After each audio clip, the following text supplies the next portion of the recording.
Yo, welcome to another episode of Rolling Smoke TV. Today I'm gonna show y'all how I put my pole and my setups together, what kind of line I use, bobbers I'm gonna use, weights, everything, hooks. But all of this is subject to change, man. I got a lot of good stuff coming in, new tackle, new bait. Just stay tuned. But right now, before everything comes in and all the good things start to happen, you gotta do what you gotta do. So I'm gonna start out with what kind of line I use. I use this Suffix. It's braid, 80-pound line, which is equivalent to 20-pound mono. It's been doing me justice so far, but if there's anything else out there that y'all think that works, please let me know, because all I'm trying to do is just get better. So going right into it, but after I put my line onto my reel, next thing you want to do is you want to get your startup set up. So that consists of your bobber stoppers. I use 2 of them just for more security. Then it goes your bead and your striker indicator.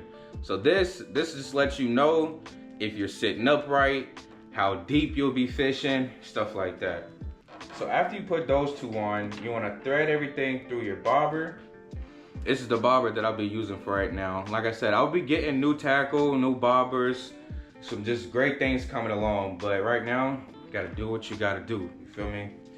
So what you wanna do is go ahead and thread this through just like that. So boom, after you do that, the first thing that I personally like to do, I like to use bumper beads. So it's these very, very small black beads and they're rubber. And what they do is they help with the weights, the bobber just smacking the water and it damaging the stuff that you have on there. So if you have a bobber, you don't want your weight just smacking the bobber. If you want your weights on here, you don't want it tightening and hurting your knots and stuff like that.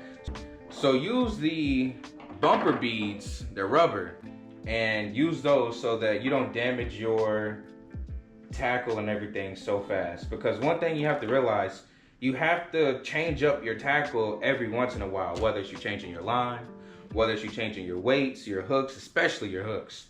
But you want to make sure that everything is nice and neat before you go and you're not just freaking breaking off and shit like that. But after my first bumper bead, this is what it'll look like so far. After that, you want to start to put on the things in between. So what I like to do, I like to go with a small weight, just like this. The size, I have no idea. I have no idea. I just test stuff out at the lake, in my bathtub, whatever it is that I can do, and I go from there. But this size weight has been doing me justice. After I put the first weight on, I like to put another one of those orange bumper beads that I have at the top, and then after that I put another weight. It's a little size bigger, but I want my bobber to barely be above the water. I just want this orange piece to show. I don't want none of the gray part to show. That's just for fashion. I only want the orange part and the green part to show. Those are only real things that I really care about. So after I put on the second weight, boom, you put your last bumper bead on. Boom.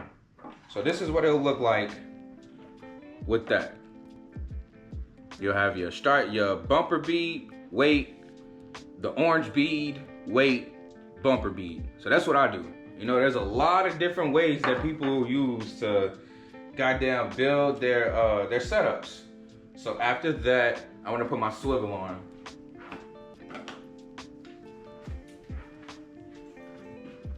So the type of swivel that I use a barrel swivel, but I don't have any more of those right now, so I gotta go with what I got. So this is one of my bluegill setups. So I'm gonna just put it on this. So it's a barrel swivel, but it has like a clasp on the end of it. So what you do, I like to use a nice, I forget what the knot's called. I think it's a fisherman's knot. where you take it like this, you turn it around, put it through the hole, put it through a hole again and clench it. You feel me? And there's gonna be a better video where I go deeper in details with the type of knots that I use, but right now I'm just showing you the straight up how I do it. So I like to go about 5, 6, 7 times around. Again, you put it through your hoop, and with braid, I can't stunt. It gets, there we go, but it can be difficult sometimes. It can definitely be difficult sometimes. So you put it through there, put it through here, clench, just like that. Easy as pie. It ain't coming off. It's over. It's not coming off. Done deal. That extra little loop right there, that's what secures it. After that, cut your tag in. Boom. Now your rod, the bobber part of the rod is set up. Boom. Boom. Boom. So again, you got your bobber stopper, orange bead, green strike indicator, the bobber, you got your first bumper bead, your weight, your orange bead, another weight, and a strike and another bumper bead with your swivel. So after you do that, now you want to make your leader line. A lot of people tell me not to use braid as my leader line. I don't care. I don't care. I'm trying to break a pole. I'm gonna be 100. But today, I don't have any more braid, so I have no choice but to use a goddamn mono. So what I like to do, I like to use 20-pound mono for, if I don't have braid, I like to use 20-pound mono. And what I'll do is I'll make a good tie for this. Again, I don't know what type of knots or ties these are called. I just see them on YouTube some days, or somebody will teach me at the lake, and I'll just go from there. But I like to those hooks that are a little bit too small for everything, because the fish that I fish for, they're really not that big, so I don't need hooks that are just gigantic. So if I get a hook that can't be tied the right way, I'll just do it the normal way that I usually do. 1, 2, 3.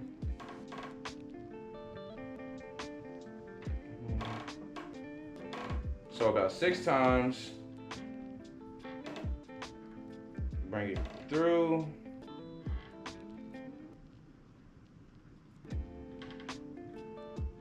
All the way through, and then bring it back through here, and be careful with that hook. Cinch that motherfucker down. Fix it before you get all the way to the bottom.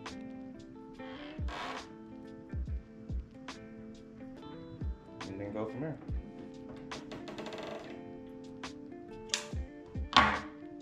Then, once you do that, you tie it right through the swivel. It's called a barrel swivel. That's what it's called. I think so. I don't know. But how deep or how long you want it, pause, I don't really know. That's really up to you. I like to have mine more like a ruler's length, so that I can fish deeper than what I want to without having to go as deep with my bobber stopper. So in this case, like if my leader line is about a ruler's length long, that's a whole foot that I can fish. So if I want to fish 12 foot, I only got to go 11.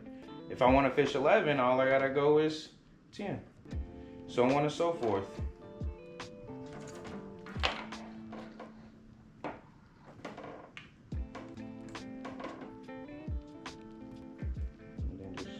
Cinch it down. Boom. And just like that, we got a whole setup ready to go. Put it on here. Once you get it on the hook holder, Boom. Cinch everything up. Tighten everything up. Boom, boom. Now what you want to do is you want to start cutting your tag ends. So boom. Cut that. And another one on the hook. Boom. So now, again, fix my camera. So again, this is my setup. I have bobber stopper, striker indicator, all my weights, if you can see those. And then going forward, I have my hook. Wait, there we go. So I got my hook right here. And I try to use fairly smaller hooks because I don't fish for big fish. I'm fishing for channels, and 9 times out of 10, they're right over a pound or right under 10 or something like that. But now, once I start fishing bigger fish, then I'll start having bigger hooks. But right now, I just have that. But if there's any tackle, anything you think I should be using, anything that you feel is best, the knots you think I should be doing better, anything that you think I could do better with, let me know. Put it in the comments, DM me on Facebook, Instagram, whatever it is. But right now, let's go smoke some fish, man. Yes.